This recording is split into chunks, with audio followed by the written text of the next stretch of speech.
show brings you the latest news and top news makers. President Zelensky, welcome to... Okay.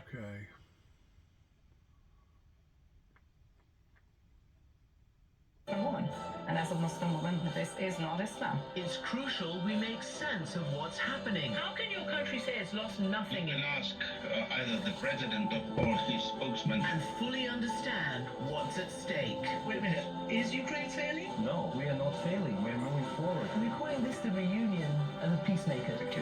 Aman 4, weekdays on CNN. I'm not going to go in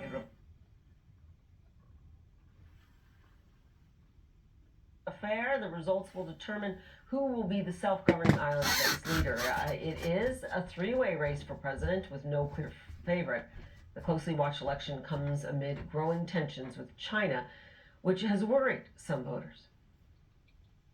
If the Democratic Progressive Party doesn't change their direction, I think that war could happen in our generation. Now, we, of course, will bring you the latest information as we continue to get results from that election. And we want to bring you right up to speed with the latest on new U.S. strikes in Yemen. Several hours ago, the destroyer USS Akarni hit a Houthi radar site with cruise missiles. That's according to U.S. Central Command. A Houthi-run TV station reported airstrikes in the capital, Sana'a. It's the second strike on Houthi targets in as many days. These before and after images that you see there show the damage at one of the nearly 30 sites that were hit by the U.S. and Britain Friday. They say the strikes are a response to Houthi attacks on commercial shipping in the Red Sea. And as our Nick Robertson reports, the Houthis are trying to use the situation, in fact, to rally political support at home. Iran-backed Houthis whipping up anti-American and anti-Israeli anger, chanting death to America, death to Israel, curse the Jews. We condemn the criminal terrorist strikes on the Yemeni people by Israel, America and Britain, he says. We have been at war for 8 years. These strikes don't frighten us. Familiar with war, because a decade ago the Houthis, a minority religious sect, in this, the poorest country in the Arab world, overthrew the internationally recognized government, seizing army weapons stockpiles, triggering a festering civil war and famine, drawing in Saudi and the UAE, backing the real government, hitting Houthis with airstrikes. I've been witness to some of it. It's the positioning of these valves on the side of the missile that convinced the Saudis this is Iranian manufactured. The Houthis, backed by Iran, targeted Saudi with Iranian-made cruise missiles and hit the UAE with drones. Inside Yemen, ragtag Saudi-backed government troops failed to oust the Houthis from the capital. We're keeping low here because we've been told the Houthis might be able to see us. Government lines often undermanned, fighters hired from local tribes. Without money, few fought. April 2022, a fragile truce agreed. Backed by Iran, the Houthis could afford more fighters, had ready supplies of sophisticated drones, cruise missiles and more. As recently as last year, putting thousands of uniformed troops and weapons on parade. Their truce and pause in regional aggression ending 12 days after Hamas's brutal October 7th attack, launching missiles at Israel. Weeks later, escalating attacks on international shipping in the Red Sea that they falsely claim is connected to Israel, and now threatening more in support of Gazans. This has nothing to do with the war in Gaza. This has to do with them using Iranian-supplied munitions, Iranian-supplied weapons to go after international shipping in the Red Sea.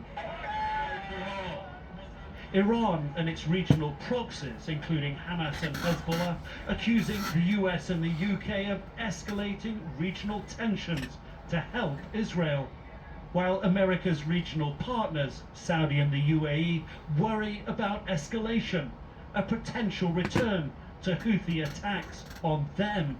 And after this second night of strikes, an already tense region is going to feel even more fragile. The question now not if the Houthis respond, But when Nick Robertson, CNN, Tel Aviv, Israel.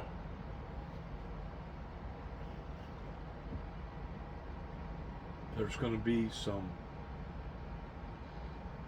strong emotions pertaining to tensions that's going to build. And whenever it's all said and done with, the truth will be revealed.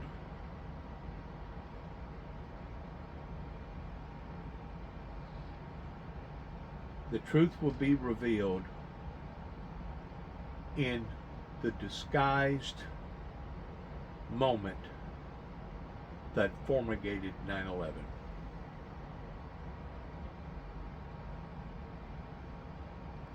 I have never been so outraged in identifying that our American politicians have been bamboozled by the enemy over there in the Middle East. It's sickening. It's absolutely sickening. But there ain't nothing that I can do about it at this point in time other than to make a video and talk about it. The White House says it's doing everything it can to avoid any further escalation in the region, and U.S. President Joe Biden is promising to respond to the Houthis if they, quote, continue with this outrageous behavior. CNN's MJ Lee has the latest now from Washington. The Biden administration on Friday defending its airstrikes by the U.S. and the U.K. On Houthi assets inside Yemen, saying that this was an act of self-defense, and also that the U.S. has an obligation to protect U.S. personnel abroad and also protect the flow of commerce in the Red Sea. But here in Washington, we have seen since those airstrikes bipartisan criticism against the Biden administration for its decision to launch these airstrikes, namely these congressional members saying that the White House should have first gotten permission from Congress. The White House is saying that some notifications were in fact made to some certain members of Congress, including heads of key committees on Capitol Hill and other congressional leaders. And the president himself on Friday responding to the question about the criticism that he has seen from members of Congress. This is what he said in Pennsylvania. What do you say to members of your own party who are saying you needed congressional authorization for last night's strike? They're wrong, and I sent up this morning when the strikes occurred exactly what happened. And we should also note that the White House is also defending the fact that Defense Secretary Lloyd Austin oversaw these airstrikes while still in the hospital. John Kirby, a White House spokesperson, saying on Friday that that whole operation was executed seamlessly by the Defense Secretary. And one senior administration official that I spoke with, who has been in touch with Secretary Austin in recent days multiple times, said that he had sounded completely normal and that he was very much in command of all of the issues. But of course, the reality is that the White House and the Pentagon are still fielding a lot of questions and a lot of criticism about the fact that the Defense Secretary had been hospitalized recently, but that for days, even the senior-most administration officials, including the president himself, was not even aware that he had been in the hospital. And that is why there is now a government-wide review of what happened, and the White House sort of promising that this kind of thing would not happen again. MJ Lee, CNN, the White House.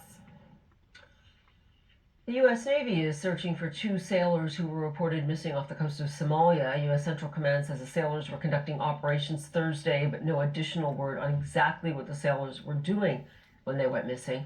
The small U.S. military operation is based in Somalia to train local forces and to work with the Somali government to carry out strikes against the extremist al-Shabaab militant group there. Now, extreme weather could impact voter turnout in Iowa's Republican caucuses Monday. Blizzard warnings have already forced candidates to cancel events during the critical final days of the campaigning. We'll have that and much more after a break.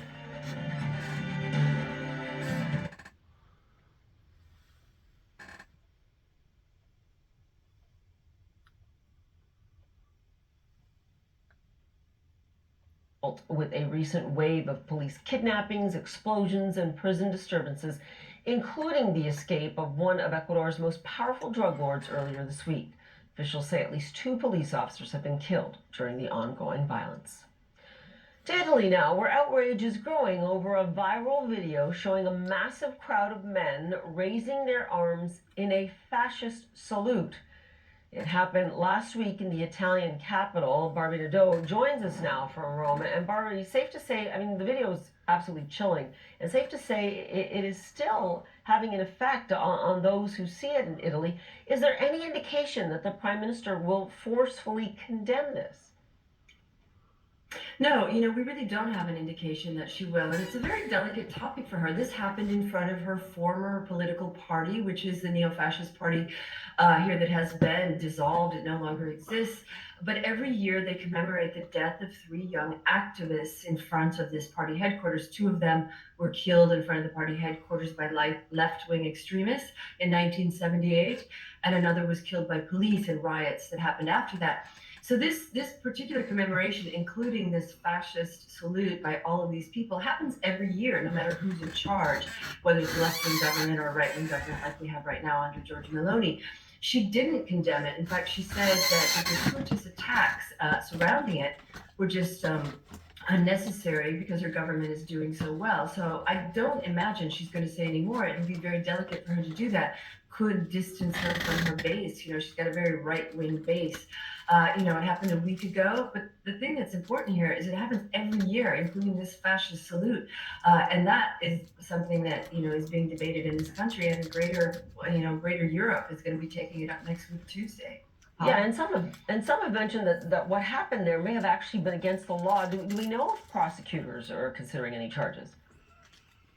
There is an investigation, and they've identified about 12 people who are extreme right-wing politicians that belong to some very extreme right-wing parties here. These are people who have previous, law. They've been previously arrested, let's say, for extreme right-wing activity. They're looking at that, and it's really up for debate. Having a fascist party or developing a fascist party is against the law. Propaganda and apologizing for fascism is against the law. And so if this fascist salute had happened, say, in front of Mussolini's tomb in the north of Italy, or it had happened, as something related to Benito Mussolini, it would be against the law. But this was a commemoration for the death of 3 young men, and it was attended by people from the left wing, too. They left before the salute took place. It really remains to be seen if there are going to be any arrests, but the police are investigating. They're looking at it to try to figure out what law, if any, was broken and by whom. Paula? Okay, Barbie, when will you continue to follow this story for us? Really appreciate it. Now to the U.S., where severe weather, and I mean severe, is having an impact on the first nominating contest in the race for the White House, the Iowa Republican caucuses. Blizzard warnings forced candidates to cancel some events on Friday, and those conditions will remain in place through Saturday evening. Parts of Iowa have already seen the snowiest week since 1942. Additional accumulations could impact candidates' plans to barnstorm the state this weekend. But of course, the big question is how all of this will affect the turnout on those caucuses on Monday. CNN's Jessica Dean is in Iowa with more.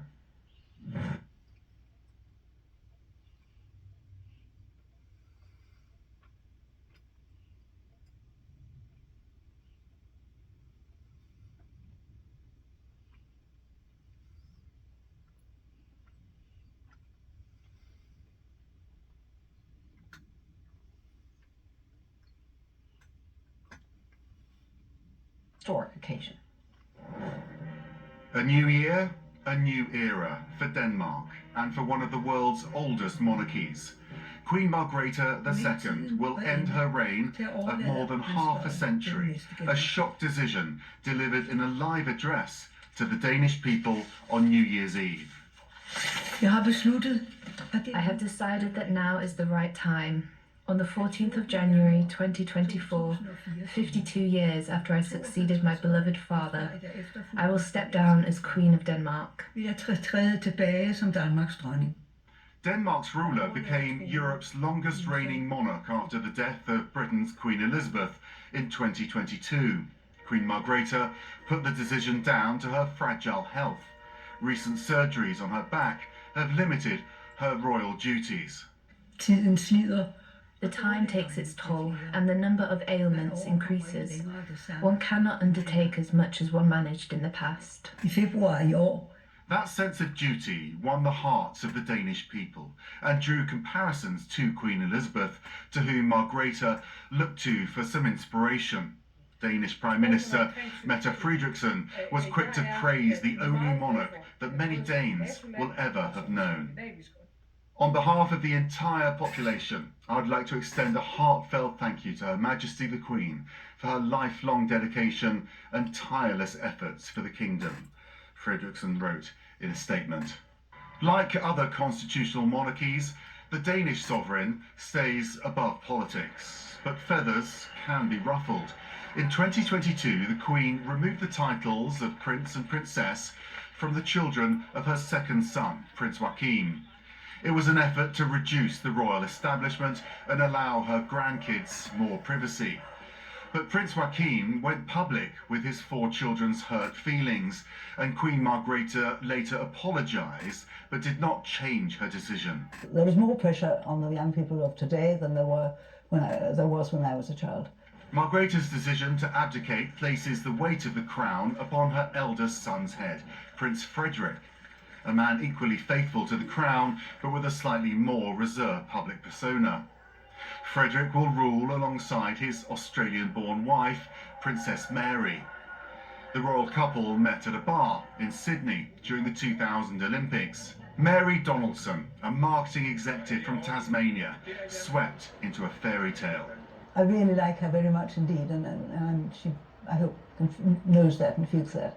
The new Queen won't have far to look for a role model. Max Foster, CNN. United Airlines says it will ground its entire fleet of Boeing 737 MAX 9 jets until at least Tuesday. It said the planes will not fly until they are approved, and it is confident the planes are 100% safe. United typically has about 200 MAX 9 flights every day. 171 of those planes are grounded in the U.S. as Alaska Airlines and United await updated guidance from federal authorities. United's announcement comes 1 week after an absolutely terrifying incident on Alaska Airlines. Don't tell them what that's going to cost.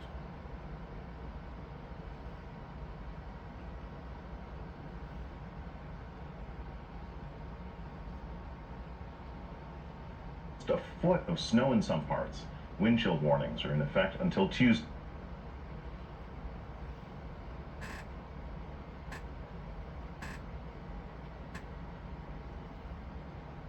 Dropping 20 to 30 degrees by the time Sunday rolls around, turning that rain into snow, lake effect snow for sure over all the Great Lakes that aren't even frozen over yet. So significant snow coming in. Certainly big snow for the game, possibly in Buffalo.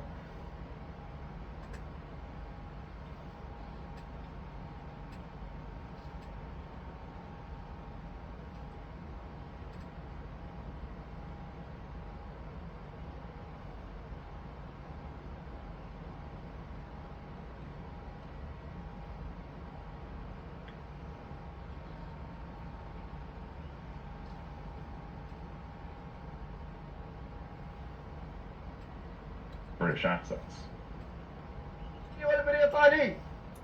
The American and British enemies bear full responsibility for their criminal aggression against our Yemeni people. It will not go unpunished or unanswered.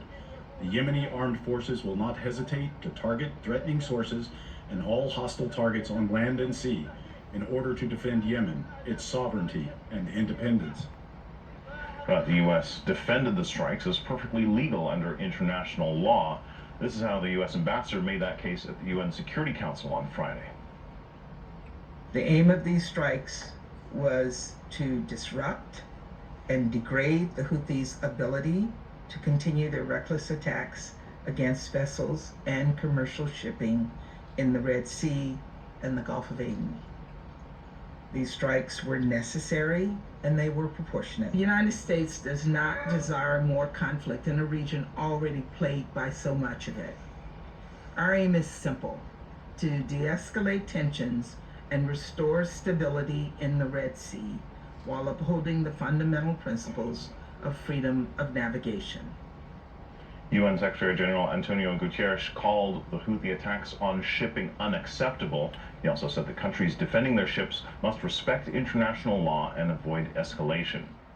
Nana Bashir is monitoring developments for us, and she joins us now from Beirut. So first, Nana, what's the latest on these new U.S. strikes and how the Houthis might respond? Well, there certainly is mounting concern around the potential reaction and retaliation from the Houthi rebels in Yemen following that initial round of strikes carried out by the United States and the United Kingdom, along with support from several international allies. We heard vocal condemnation from the Houthis vowing to retaliate, saying that this would not go without consequences. Now, the expressed aim of both the United States and the United Kingdom, as we have heard, has been to downgrade, to diffuse tensions, but also to downgrade the Houthis' ability to carry out attacks in the Red Sea. And of course, from late November, we have seen more than 24 attacks carried out by the Houthi rebels against shipping along that crucial Red Sea route. According to military officials in the US, just on Tuesday this week, we saw 21 Houthi missiles and drones shot down by the US military. Of course, there has been mounting concern around this. We've heard from officials in both the US and the United Kingdom saying that the actions of the Houthis have disrupted global supply chains, they have impacted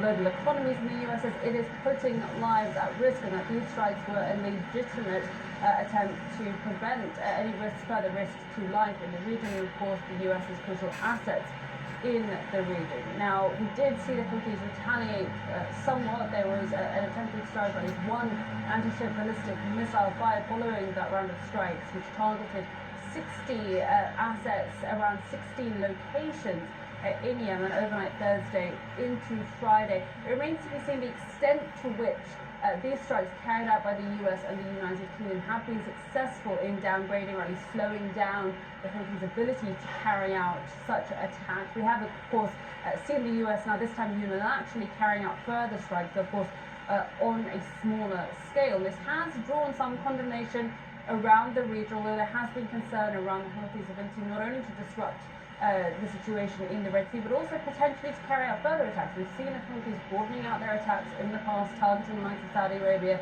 and the United Arab Emirates. That is certainly a concern for regional leaders, particularly, of course, as we continue to see tensions mounting with Iran with regards to Israel's war in Gaza. Of course, the Houthis are backed, funded by Iran, and we have heard from the Houthis repeatedly now vowing to continue their attacks along the Red Sea so long as Israel's attacks on Gaza continue. All right, thanks so much, Nana Bashir in Beirut. President Biden says he believes the Houthis are a terrorist group as the U.S. considers reapplying that designation to them, something it lifted in 2021. And he told reporters the Houthis aren't the only ones who got the blunt message from the American and British attacks in Yemen. Here's. I've already delivered the message to Iran. They know not to do anything. We will make sure that we respond to the Houthis if they continue this outrageous behavior along with our allies. No. Iran does not want a war with us.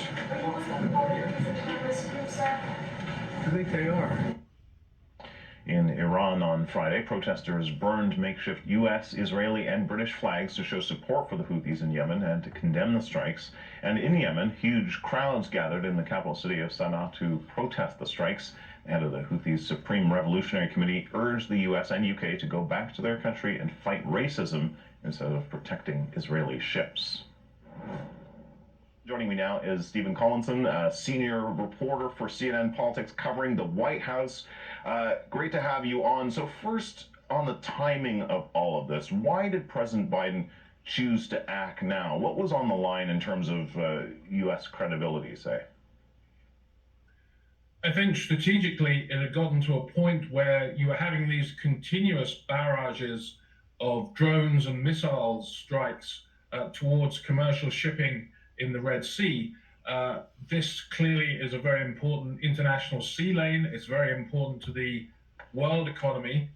But at this point, there was a question of U.S. credibility. Washington had warned the Houthis to stop doing this. The situation kept escalating.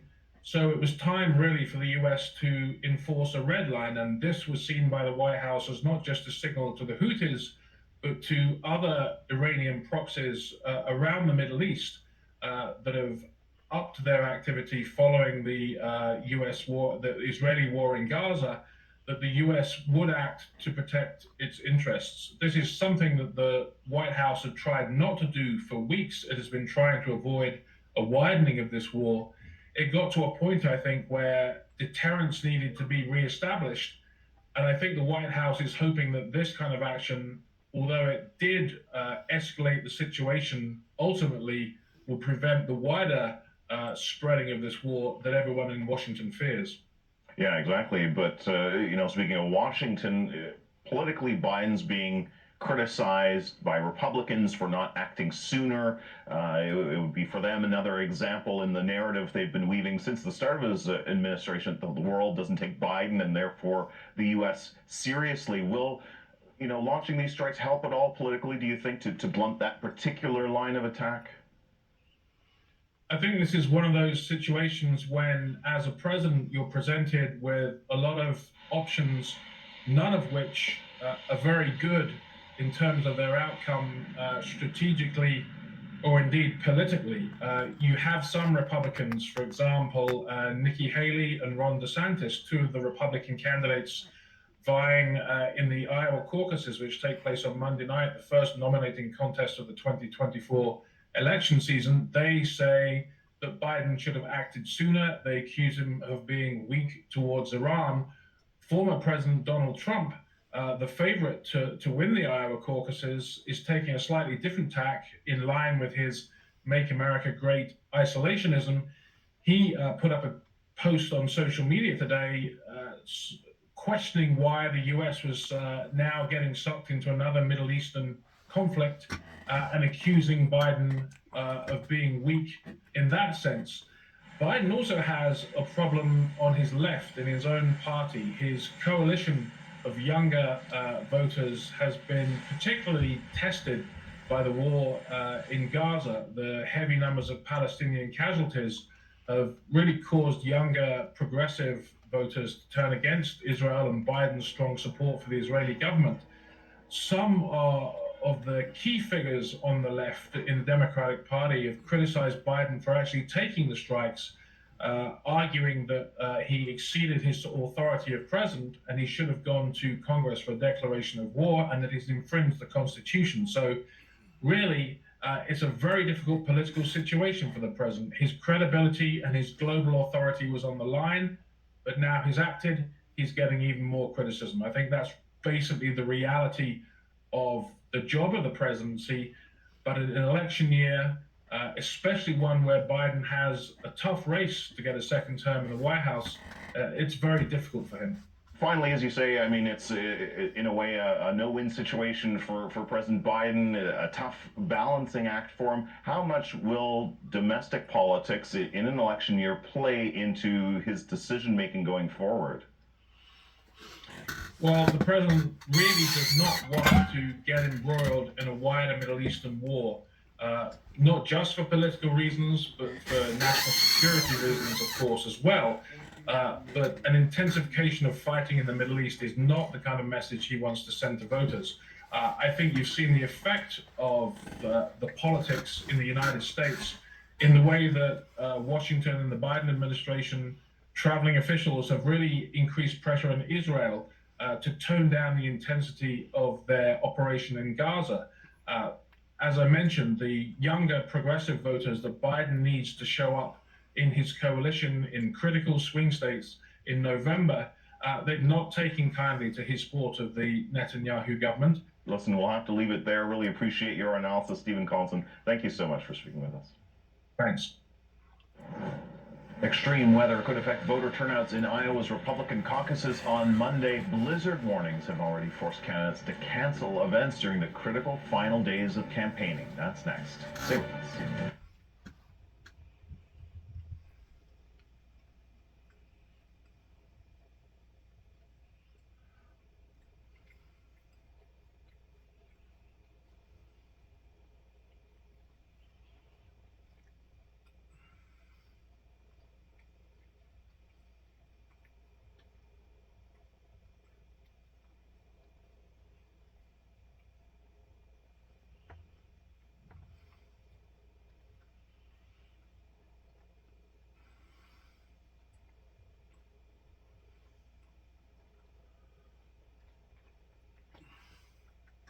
a lot of information that is misleading and that is not really accurate. And so I'm waiting to see the evidence that they're about to bring forth.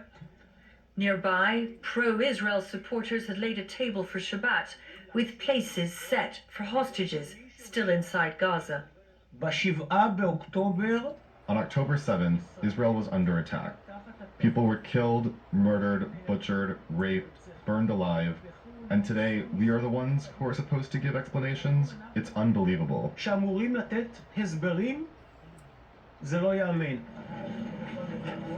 The question of whether Gazans are the victims of a genocide could take years for the court to rule on. Far more pressing, the question of if and how it will ask Israel to stop its war. Melissa Bell, CNN, The Hague. British Prime Minister Rishi Sunak visited Kyiv on Friday, promising Ukraine more military funding as Russia's war grinds on. Now, it comes at a critical time when aid packages from the US and the European Union remain stalled. Sunak also signed a new security agreement with Ukraine that its president, Vladimir Zelensky, called unprecedented. I want to send a strong signal of support to the Ukrainian people, but also a strong signal of support that Vladimir Putin needs to recognise we're not going anywhere. I'm here with one clear message: the United Kingdom stands with Ukraine. Now, during his trip, Sunak toured a military hospital in the capital and met with wounded soldiers. Zelensky awarded some of them medals and thanked them for their service. All right, still to come, preparations are underway in Denmark, where the world's only remaining female sovereign will pass the crown and usher in a new era for one of the world's oldest monarchies. That's next. Stay with us. Well, it looks like that's about it. We've done already seen that about the monarchy.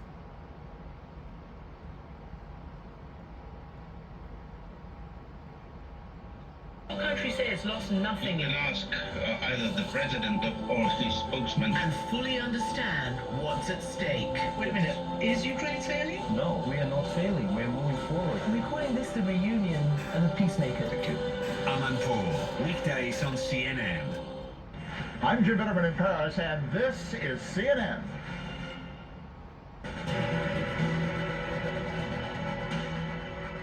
Hello and welcome to all you watching us here in the United States, Canada, and all around the world. I'm Kim Brunhuber, ahead on CNN Newsroom. Iowa turning into a ghost town as a blizzard moves through. This is candidates trying to get their message out to voters days before the Iowa caucuses. We'll go to Des Moines for the latest. Plus, the U.S. carrying out another round of strikes against Houthis in Yemen, one day after hitting more than 30 locations. Look at the escalation in the region as the war in Gaza rages on. And Taiwan votes for a new president as fear grows over threats from China. We'll take you live to Hong Kong. Live from Atlanta, this is CNN Newsroom with Kim Brunhuber.